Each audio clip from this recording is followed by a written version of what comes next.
Good morning students. आज हम वेरेनस के बारे में पढ़ेंगे। वेरेनस का सबसे पहले लेते हैं क्लासिफिकेशन। इसके क्लासिफिकेशन के लिए इसमें kingdom Animalia, phylum Chordata, sub phylum Vertebrata, division Gnathostomata, super class Tetrapoda, class Reptilia, order Squamata यानी शेल्क पाए जाते हैं, सब ऑर्डर लेसिटिलिया यानी छिपकली के जैसे होते हैं, फैमिली वेरिनिडी और जीनस वेरेनस मोनिटर लिजार्ड। वेरेनस को मोनिटर लिजार्ड भी कहते हैं। ये सामान्यतः जल स्रोतों के आसपास ही रहती है।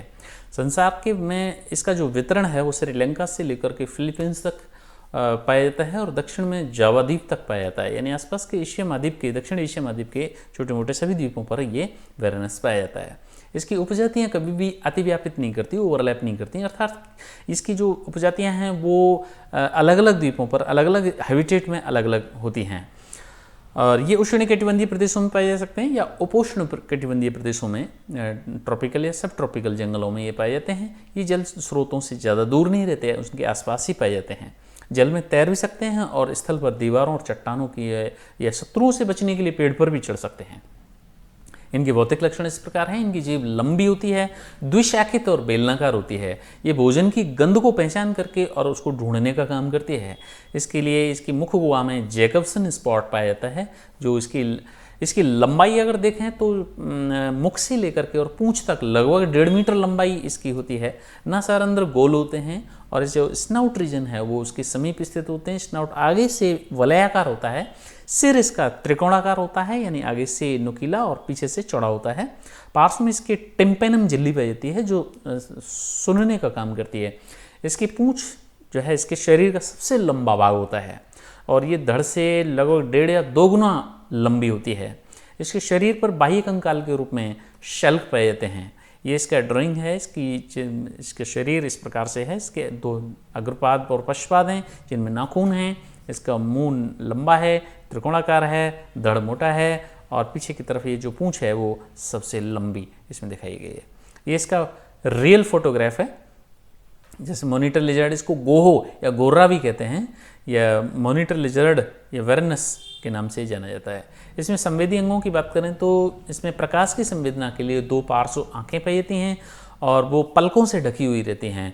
पलकें पाई जाती हैं यानी उनके ऊपर मोनोकुलर विजन पाया जाता है इनमें, यानी कि एक तरफ देखते हैं तो एक बार में एक ही तरफ इसका दृश्य दिखाई देता है। पानी में तैरते समय इनकी आंखें खुली रहती हैं। गंध के लिए इनमें सुविकसित नाक पाई जाती है। ये जैकबसन धब्बे के कारण बोमेरोनेजल ऑर्गन की सहायता से शिकार का पीछा करते करते करते करते उसे ढूंढ लेते हैं और उसे दबोच लेते हैं। सुनने के लिए इनमें टिम्पेनम झिल्ली पाई जाती है जो एक निश्चित आवृत्ति की ध्वनि तरंगों को पकड़ सकती है। अब आते हैं इसका भोजन, अंतर्ग्रहण और पाचन। ये अवसरवादी मांसाहारी होते हैं जो विविध प्रकार की प्रे यानी किसी भी प्रकार की जो मिल जाए उसी को खा लेते हैं। सड़ा हुआ मांस भी खा लेते हैं ये और ताज़ा मांस भी खा लेते हैं। जैसे इनके बच्चे तो कीट, बीटल, टिड्डा आदि खाते हैं, जबकि वयस्क जो हैं वो छिपकलियों को खा जाते हैं। कीट, पक्षियों के अंडे, कुछ तो बड़े आकार के गीकों को, पक्षी को, छोटे सांप, चूहा और छछूंदर भी खा जाते हैं। वेरेनस जैसे ही भोजन की तलाश में निकलता है, इसकी जो द्विशाखित जीभ है वो ऊपर नीचे इस प्रकार से लहराती हुई आगे गति करती है और ये शिकार की तरफ उस बोमेरोनेजल अंग द्वारा आकर्षित होता है।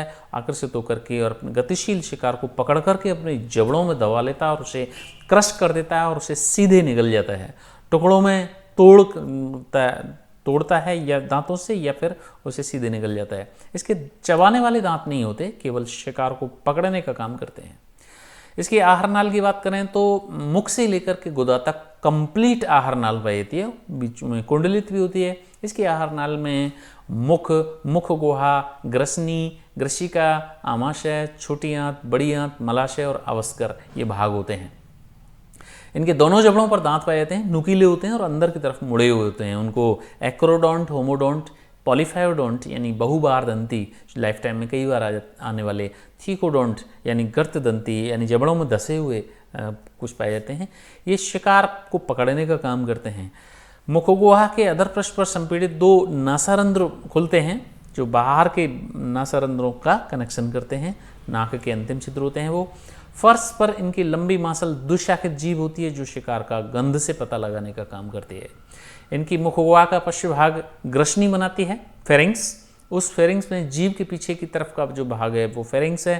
फेरिंग्स पीछे की तरफ ग्लोटिस से जुड़ी रहती है और ग्रसनी के पार्श्वों में एक यूस्टिशियन ट्यूब खुलती है।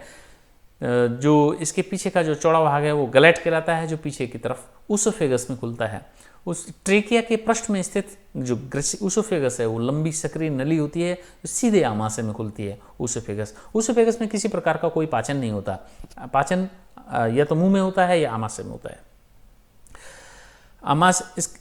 इसका जो आमाशय है वो चौड़ा होता है, मांसल होता है, बेलनाकार होता है, एक्सपेंडेबल होता है, यानी एक्सपेंड हो सकता है, वो बड़ा भी हो सकता है।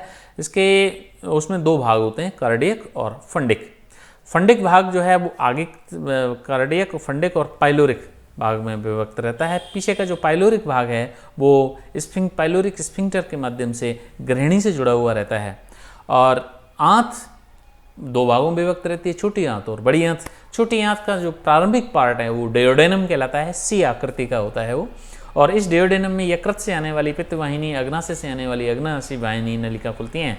पित्त रस वसा का पायसीकरण करता है और भोजन का क्षारीय माध्यम प्रदान करता है। अग्नाशयी रस के अंदर पाए जाने वाले लाइपेज, अमाइलेज, ट्रिप्सिन एंजाइम इस प्रकार कार्य करते हैं।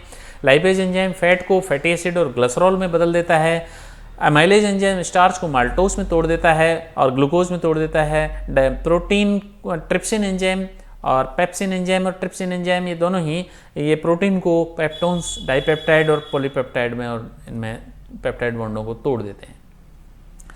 पाचक ग्रंथियां और पाचन। वेरनस में पाचन मुख से ही प्रारंभ हो जाता है क्योंकि मुख में लार ग्रंथियां होती हैं और इसके लार में जीवाणु पाए जाते हैं, इसीलिए इसके काटने से व्यक्ति मर जाता है। इसमें जहर नहीं होता, इसकी केवल लार के अंदर बैक्टीरियल पाए जाते हैं। वो बैक्टीरियल इन्फेक्शन से आदमी गल जाता है और वो मर जाता है। लेकिन इसमें जहर नहीं होता। फिर मैं बात कह रहा हूँ कि इसमें जहर नहीं होता, इसकी लार खतरनाक होती है। वो लार अगर टिश्यूज में मिल जाए तो वो आदमी को डेथ मार देती है उसको, क्योंकि ज़बरदस्त इन्फेक्शन हो जाता है उससे। इसमें जठर ग्रंथियाँ, पित्त, अग्नाशय, यकृत, इनमें से क्रम से पित्त और अग्नाशयी रस आते हैं, छोटी आंत में आकर के मिल जाते हैं और ये पाचन का काम करते हैं। अपने स्रावों से कार्बोहाइड्रेट, प्रोटीन और वसा का पाचन करते हैं। ये पदार्थ आंतरीय रसांकुरों के द्वारा अवशोषित कर लिए जाते हैं आवश्यक पदार्थ, और जो अनावश्यक पदार्थ हैं वो मलाशय में एकत्रित हो जाते हैं, जहाँ से अवस्कर द्वारा समय समय पर बाहर निकाल दिए जाते हैं। इसके श्वसन तंत्र की बात करें तो चूंकि ये स्थलचारी टेरेस्ट्रियल एनिमल है, इसलिए इसमें कि हर अवस्था में पल्मोनरी रेस्पिरेशन ही होता है, फुफ्फुसीय श्वसन ही होता है। इसके लिए इसके अंदर इसमें नाक होती है, नासा कक्ष होता है, अंतःनासा रंध्र होते हैं, ग्रसनी, ग्लोटिस, लरिंक्स, ट्रेकिया, ब्रोंकी और फेफड़े पाए जाते हैं। फेफड़े लंबे और प्रत्यास्थ होते हैं, दो फेफड़े होते हैं और एक फेफड़ा, दायां फेफड़ा जो है बाएं फेफड़े से हल्का सा बड़ा और लंबा होता है।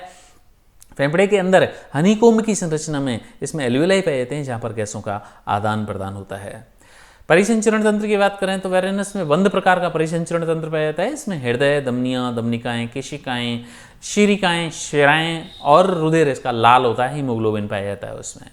इसके हृदय त्रिकोष्ठीय होता है, दो स्पष्ट आलिंद होते हैं दाएं और बाएं, बीच में इनमें सेपरेटर होता है। लेकिन जो निलय है वो एक होता है, लेकिन इसमें आधा ही सेपरेशन होता है, यानी कि आंशिक रूप से ये दो भागों में विभाजित रहता है। आगे से ये मिले हुए रहते हैं, इसमें शुद्ध और अशुद्ध रक्त का मिक्सिंग हो जाती है।